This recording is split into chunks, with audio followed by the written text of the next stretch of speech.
você tem diabetes, sofre com essa doença, ou já tem uma resistência maior, uma glicemia normalmente um pouco mais elevada, que ainda não é considerada como diabetes, mas já tem uma glicose mais elevada no sangue, ou a hemoglobina glicada, que é um fator, que é um marcador do sangue, que também demonstra uma possibilidade de você já estar tendo aí um aumento dessa glicemia no sangue, né? Então a hemoglobina glicada, quando ela tem um número, um indicador, que quando ela vai aumentando, ela mostra que, em média, a glicemia já é maior no sangue. Então isso tudo podem ser indícios, né, de um passo, de que você possa estar caminhando para desenvolver aí futuramente uma diabetes. Se você se enquadra nessas questões, então é importante a gente olhar não só para os aspectos físicos, mas também olhar para as questões emocionais. Qual é a mensagem? Qual é a história que a diabetes está contando ou que esse aumento da glicemia está contando? A gente sempre tem que olhar para os dois lados, o lado físico e o emocional. O lado físico, então, já é estudado, já se sabe que a diabetes está envolvida com as questões do sedentarismo, nutricionais, genética, mas também a gente precisa olhar para o lado emocional. Então, qual é a mensagem? O que está por trás da diabetes? Qual é a mensagem emocional? O que está lá no inconsciente que está fazendo o seu organismo se adaptar a ponto de desencadear, de aumentar essa glicose, né, essa glicemia no sangue e gerar aí futuramente, ou já ter gerado, a diabetes. Claro que fala-se muito hoje das questões hereditárias, né? Então, tem genética, tem na família, mas a neurociência e a epigenética já demonstram, com diversos estudos, o que define se a gente vai realmente desenvolver uma doença, mesmo que a gente tenha ela no gene, mesmo que a gente tenha herdado essa doença, é a forma como a gente interage com o meio e a nossa capacidade de resiliência, de inteligência emocional mediante as situações. Então, se a gente tem uma boa inteligência emocional, uma capacidade de resiliência boa, isso permite a gente lidar com o estresse, com situações que geram estresse, que são difíceis, de uma maneira mais leve, de uma maneira melhor, e isso causa um impacto muito menor no nosso organismo, no nosso sistema fisiológico. Pessoas que têm uma inabilidade maior de lidar com situações desafiadoras, de estresse, de tensão, elas vão gerar um impacto muito maior no sistema fisiológico, um impacto negativo, fazendo com que o organismo gere mais adaptações, e essas adaptações geram gastos energéticos que, no macro, se transformam, aparecem como doenças, como sintomas. E isso pode contribuir para você desenvolver a diabetes. Mas aqui eu quero trazer um pouco a questão da diabetes vinculado à mensagem emocional, o que é a história oculta que a diabetes está contando. Então, pessoal, aqui a gente tem duas grandes questões emocionais, dois conflitos emocionais que podem desencadear o processo da diabetes. O primeiro deles é uma decepção profunda, um desgosto profundo, que gera aquela sensação de asco, aquela sensação de repulsão no aspecto de eu não quero mais olhar para isso. Isso foi tão doloroso, para mim é um desgosto tão grande, é uma decepção tão grande que aconteceu, que eu nem quero mais olhar para aquilo, é um afastamento que a gente cria. Isso cria uma desnutrição, né? Aquilo que antes me nutria, que era uma relação talvez nutritiva, independente se é uma relação com alguém ou com alguma coisa, foi uma decepção tão grande, foi um desgosto tão grande, que aquilo me gera uma repulsa, né? Eu não quero mais olhar para isso. Então isso me desnutre. Aquilo que me nutria passa a não me nutrir mais. E essa sensação de desnutrição, de falta, gera um comando fisiológico no organismo de uma necessidade da gente se nutrir, da necessidade da gente absorver energia. Eu preciso me nutrir, eu preciso me alimentar, né? E aí agora a gente está falando de um córtex cerebral extremamente inteligente e simbólico. Os conflitos geram na gente associações simbólicas, por isso essa necessidade de se nutrir, porque o desgosto e o afastamento é tão grande que eu preciso me nutrir de alguma coisa, me nutrir daquilo que foi, né, do que me foi tirado, do que me foi, né, do que me desnutriu. E aí essa necessidade gera uma sensação constante de eu ter que absorver energia, absorver glicose.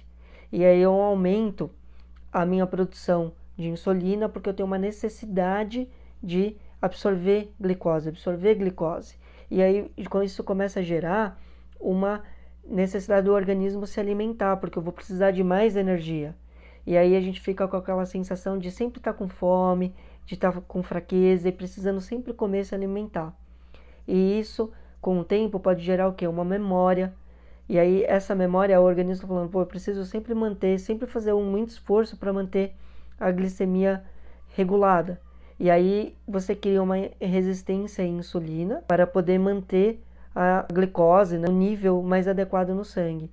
E isso pode ser, então, um dos fatores de gerar o processo da diabetes. Ou uma glicemia um pouco mais já aumentada, ainda não sendo a diabetes. A outra questão emocional, outro conflito emocional, é o conflito de repulsão. Ter que estar em situações ou conviver com situações em que você não concorda, de fazer daquela forma ou que você acha aquilo que está errado, mas que você está tendo que fazer, está tendo que passar por aquilo.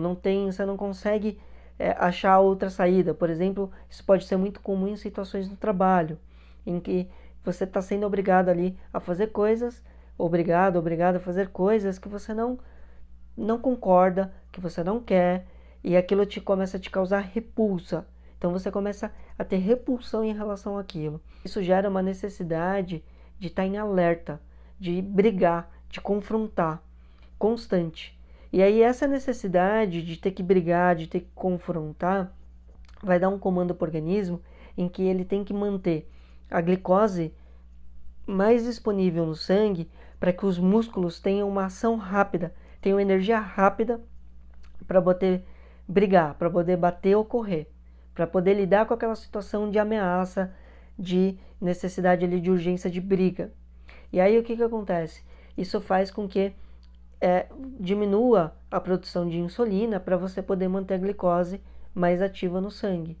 E aí a glicemia fica mais alta. E isso, como memória, pode gerar, então, com o tempo, uma diminuição da produção de insulina, né, na função das células que produzem insulina. E aí vai fazer o quê? Isso vai fazer com que a glicemia fique mais aumentada e pode gerar a diabetes ou o aumento, né, não chega ainda a ser a diabetes, mas já tem uma glicemia mais aumentada. Então, pessoal, essas são questões, são conflitos emocionais, psicossomáticos, que podem contribuir para o desenvolvimento da diabetes. Então, eu estou falando aqui de uma abordagem psicossomática, de uma abordagem de possíveis conflitos emocionais que podem gerar a diabetes. Lembrando que nós temos um inconsciente, então a gente tem muitas memórias inconscientes. E essas memórias inconscientes, elas estão atuantes no nosso organismo. E o nosso organismo responde às memórias. Quanto mais memórias a gente tiver associadas às emoções ruins, mais estresse interno isso gera, porque a emoção ruim associada à memória é entendida como ameaça para as células. E as células entram em reação de proteção. Isso vai gerando internamente adaptações, porque as células não conseguem funcionar bem. E essa somatória de memórias vão no macro gerar doenças, gerar sintomas, gerar estresse crônico e inflamação. E aí pode acontecer, como eu estou explicando aqui nesse vídeo sobre a diabetes, mas como várias outras doenças. E o que traz a inabilidade emocional da gente ser resiliente e lidar bem com as situações são muitas vezes essas memórias no inconsciente. Por isso é muito importante a gente explorar essas memórias e curando esses processos inconscientes que a gente tem. Porque quando o nosso organismo vai acessar as memórias, ele começa a abrir as janelas de memórias, e essas memórias são abertas e elas estão com emoções ruins, na hora elas geram reação de proteção, na hora a capacidade de discernimento é reduzida. Então, essa é uma das ações da reação de proteção. E aí o que acontece? A gente fica com uma inabilidade de lidar com a situação, com o conflito. E a gente fica reativo e sofre muito mais com aquilo. Então, é muito importante a gente explorar o inconsciente. E aí, se usufruir das técnicas, das terapias que a gente tem hoje, que exploram muito bem esse inconsciente, é uma ferramenta que a gente tem aí na mão. Então, por exemplo, a constelação familiar, o Theta Healing, a acupuntura, a nova medicina germânica, dentre outras muitas técnicas que nós temos.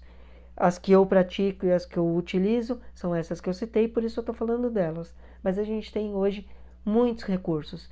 Fazer exercícios, por exemplo, de meditação ou de coerência cardíaca que o Instituto HeartMath ensina, isso também são ferramentas que a gente tem, que mesmo que a gente não explore o inconsciente, através dessas técnicas, como a meditação, ou como esse exercício da coerência cardíaca do Instituto HeartMath, elas permitem a gente criar ferramentas conscientes que ajudam a gente a lidar melhor quando a gente está sobre situações estressantes, situações de ameaça, mesmo tendo memórias do inconsciente. Claro que é sempre melhor a gente explorar o inconsciente, desbloquear as questões que a gente tem lá, mas são recursos também que a gente pode se utilizar no dia a dia.